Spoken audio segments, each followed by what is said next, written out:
they went out today and what they did to the Tennessee Titans, I left that game impressed. I was impressed by what I saw. I was impressed by their defense. I was impressed more importantly by their offense because that defense, look, you still haven't faced a very solid, and that Titans offense is not the same as it is without Derrick Henry.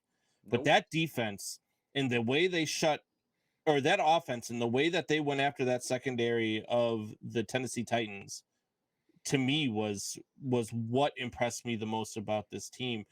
And I think that if they can do that to the Tennessee Titans, I think they can do that to the Buffalo Bills. And so that's where I think going into next Monday, I'm really excited to actually watch that Monday Night Football game. I'm really impressed by what I see from the New England Patriots. I said I wasn't a believer in them yet. I said they might be good. They might be good. I just don't know because of the schedule that they've played. And now after seeing them today, like it left me, pretty impressed. I'm excited for next Monday night. I think it's going to be a game. I think for over the next 3 weeks, even if they don't win the games, they're at least going to be competitive. All right, Tennessee. I was going to go. Go ahead, Tori. You do it. I'll take the thunder at the end here as the Pats fan. Right.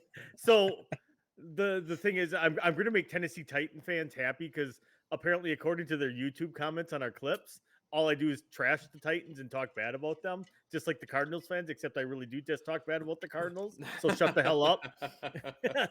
Now, the Titans, this was a good win. It was impressive. It was good, but you were also playing a Titan squad without King Henry, without A.J. Brown, without Julio Jones. Their top receiver was, I don't know, some guy with 2 last names. This was not like a full strength Titans and team. That's why I said what the offense did to that Titans defense is what really impressed me, which really swayed my opinion of what the Patriots are, because what that offense did was they picked apart a really good. No, I'm saying what the Patriots offense did to the Titans defense is what impressed me. That Patriots offense, that to me was a question mark. Is Mac Jones really that good, or has he been taking, advantage of playing the Jets and the Houston Texans and all this stuff? This team, it's almost like they skipped the rebuild period. It's almost like they lost Tom Brady. They were supposed to start rebuilding. We were supposed to be able to go to more than 2 seasons without the damn Patriots being good. And here we are. And they're good again. How is that possible? The season's not over yet, Brandon. How it's possible.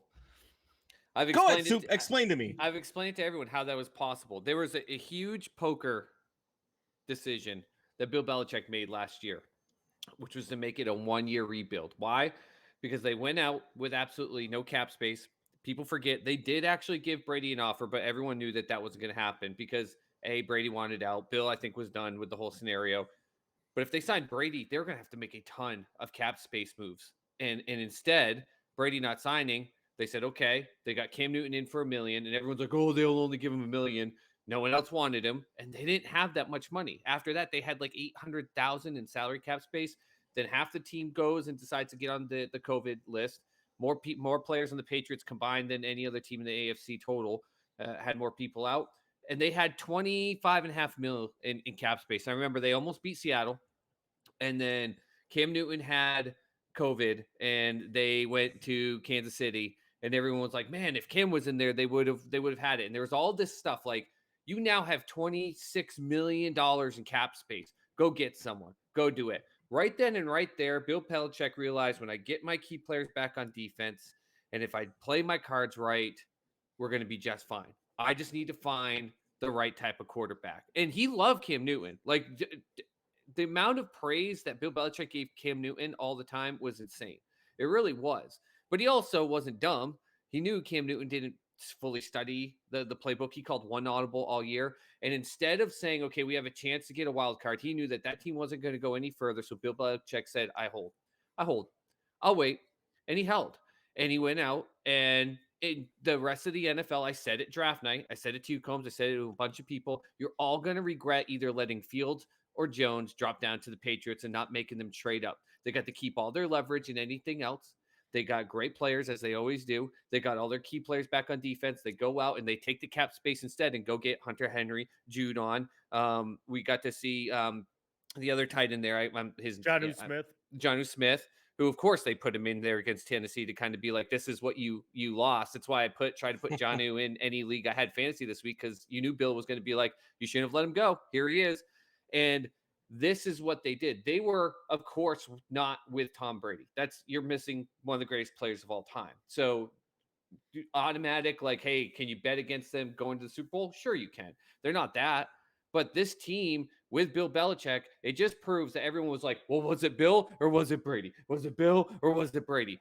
Guess what? It was both of them. Stupidest They're both question damn in all good. time. They're Yeah. both damn good. So Yeah, I the agree. best player, not athlete and everything. I know everyone wants to get all pissy about that stuff. The best game manager on the field, Tom Brady, leaves, but the best game manager under a headset is still there.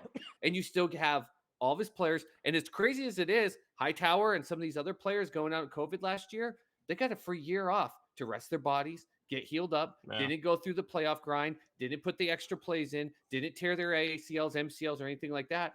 And now they're set and ready. And they went and got a guy like Mac Jones, who was blowing defenders away in preseason because he was asking them to explain to them defensive play calls in the book, because he got the defensive playbook to study that because he was already finished studying the offensive playbook and was telling Cam Newton what certain plays are.